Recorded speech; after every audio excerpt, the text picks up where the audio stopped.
এবারে আলোচনা করব সাধারণত কোন বিষয়টিকে ওপেন মার্কেট অপারেশন নিয়ে আমরা আলোচনা করলাম। এমএসএস কি বিষয় সেটি আলোচনা করব।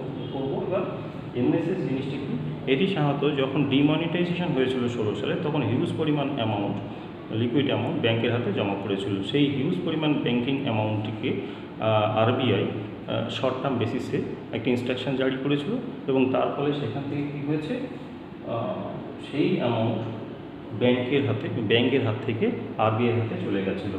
ওএম অপারেশন, যেমন ব্যাংকের যদি বরোয়িংয়ের প্রয়োজন হয় বা গভর্নমেন্টের যদি বরোয়িংয়ের প্রয়োজন হয়ে থাকে, তাহলে ওএম অপারেশনের মাধ্যমে সেই অপারেশনটা বা সেই অপারেশনের ফলে যে লিকুইড অ্যামাউন্টটা সেটা গভর্নমেন্টের কাছে চলে যায়। কিন্তু এমএসএসের ক্ষেত্রে গভর্নমেন্টের বরোয়িং ছাড়াই গভর্নমেন্ট সিকিউরিটি আরবিআই ইস্যু করে যাতে মার্কেট থেকে লিকুইড অ্যামাউন্টটাকে তুলে নেওয়া হয়। অর্থাৎ এই ক্ষেত্রে আরবিআইকে ইনস্ট্রাকশন দেওয়া রয়েছে গভর্নমেন্টের তরফে, একটি সার্টেন অ্যামাউন্ট পর্যন্ত আরবিআই নিজেই অন বিহাফ অফ গভর্নমেন্ট কী করবে, গভর্নমেন্ট সিকিউরিটি ইস্যু করতে পারবে এবং সেটি অকশন করে সেই ইকুবের পোর্টালের মাধ্যমে লিকুইড অ্যামাউন্ট নিজের কাছে রেখে দিতে পারে। এবং সেই এমএসএস পদ্ধতিতে যে বিষয়গুলিকে অকশন করা হয়, ট্রেজারি বিল, ক্যাশ ম্যানেজমেন্ট বিল, গভর্নমেন্ট সিকিউরিটি, এই বিষয়গুলো গভর্নমেন্ট সিকিউরিটি 2 বছরের জন্য, ট্রেজারি বিল 364 দিনের জন্য, অপরদিকে সিএমডি বিল 90 দিনের জন্য এটি ইস্যু হয়ে থাকে। এবার আমি আলোচনা করব, আমরা কোয়ান্টিটেটিভ টুলস নিয়ে মোটামুটি একটা আয়ত্তে এলো বিষয়টি। এবার আমরা আলোচনা করব কোয়ালিটেটিভ টুলস কী।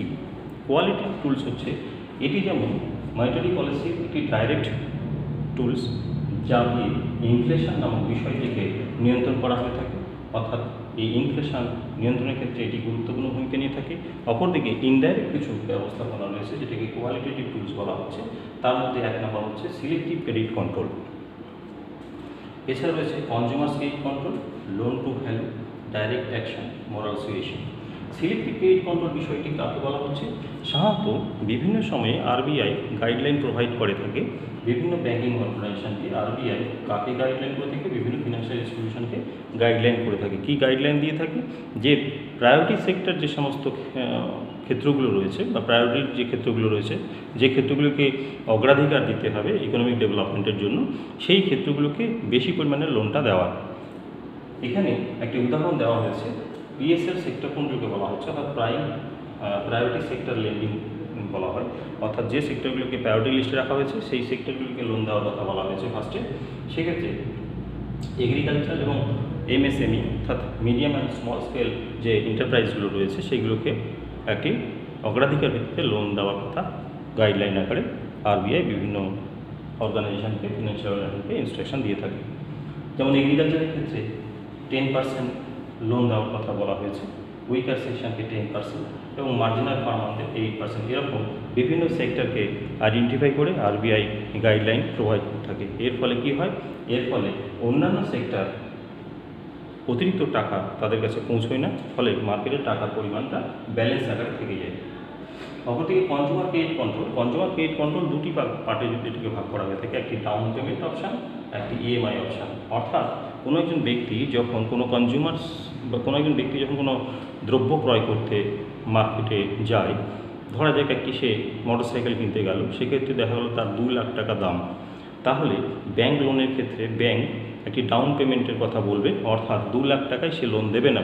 ব্যাংক কী করবে, 2 লাখের মধ্যে ধরা গেল 1,60,000 লোন দেবে, বাকি 40,000 তাকে ডাউন পেমেন্ট করতে হবে, অর্থাৎ তাকে নিজের ক্যাশ দিতে হবে। এই 1,60,000 এবার ব্যাংক ইএমআই পদ্ধতিতে সেই ব্যক্তির কাছ থেকে প্রত্যেক মাসে কাটবে।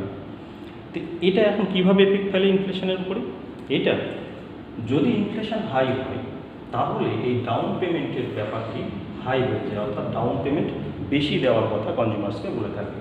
অপরদিকে ইএমআইয়ের যে মান্থলি যে অ্যামাউন্টটা, সেই মান্থলি অ্যামাউন্টটাও কিন্তু তখন হাই হয়ে যায়। এর ফলে ব্যক্তির কাছে লিকুইড ক্যাশের পরিমাণটা কমে যায়।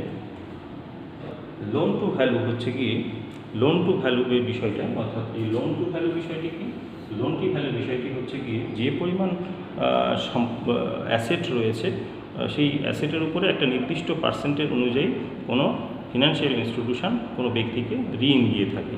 অর্থাৎ 100 টাকা জমা থাকলে সেখানে 60 রুপিস তাকে ঋণ দিয়ে থাকে, অর্থাৎ 100 টাকা চাইলে তাকে 60 টাকা দেওয়া হয়, অতিরিক্ত 40 টাকা তাকে দেওয়া হয় না, যার ফলে তার কাছে 60 টাকা আসে, 100 টাকা আসে না, ফলে 40 টাকা মার্কেটে আসতে পারে না। এইভাবে ইনডাইরেক্টলি ওয়েতে ইনফ্লেশন উপর একটা চাপ প্রয়োগ করা হয়।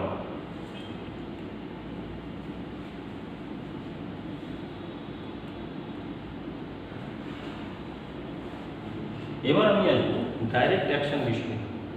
ডাইরেক্ট অ্যাকশন বিষয়টি কি? ডাইরেক্ট অ্যাকশন আরবিআই সাধারণত বিভিন্ন ফিনান্সিয়াল ইনস্টিটিউশনগুলোকে কী করে, বিভিন্ন নির্দিষ্ট সময় অন্তর অন্তর তাদের যে ইকোনমিক কন্ডিশন সেগুলোকে পরিমাপ করার প্রচেষ্টা করে, এবং সেক্ষেত্রে 3টি বিষয়কে লক্ষ্য রেখেই এই পরিমাপটা হয়ে থাকে। একটা হচ্ছে এনপিএ, অর্থাৎ নন পারফর্মিং অ্যাসেট, এই ডাইরেক্ট অ্যাকশনের ক্ষেত্রে non performing asset, CRAR and return on asset. এই NPA, CRAR and return on asset বা অফ অ্যাসেট, এই 3টি বিষয়কে গুরুত্ব দিয়ে দেখে। এতে দেখে যে সমস্ত সংস্থা এই সমস্ত রিটার্ন বা এই সমস্ত রেশিওগুলো মেনটেনের ক্ষেত্রে একদম নিচুর দিকে থাকে বা নিচের দিকে থাকে, সেই সমস্ত সংস্থাগুলো একটা সিক সংস্থা হিসেবে ট্রিট হয়, এবং সেই অনুযায়ী আরবিআই কিছু ডাইরেক্ট অ্যাকশান তাদের এগেনস্টে নিয়ে থাকে। কীরকম? তাদের যে ম্যানেজিং ডিরেক্টর বা বোর্ড অফ ডিরেক্টরস থাকে তাদের বেতন কমানো থেকে শুরু করে বিভিন্ন ধরনের বিষয় গ্রহণ করে থাকে। এর ফলেও সেই সমস্ত ক্ষেত্রে সেই ব্যক্তিগুলোর যেহেতু হাতে টাকা কম আসছে, সেই হিসেবেও মার্কেটে টাকা কম আসে এবং ইনডাইরেক্ট ওয়েতে ইনফ্লেশন নিয়ন্ত্রিত হয়।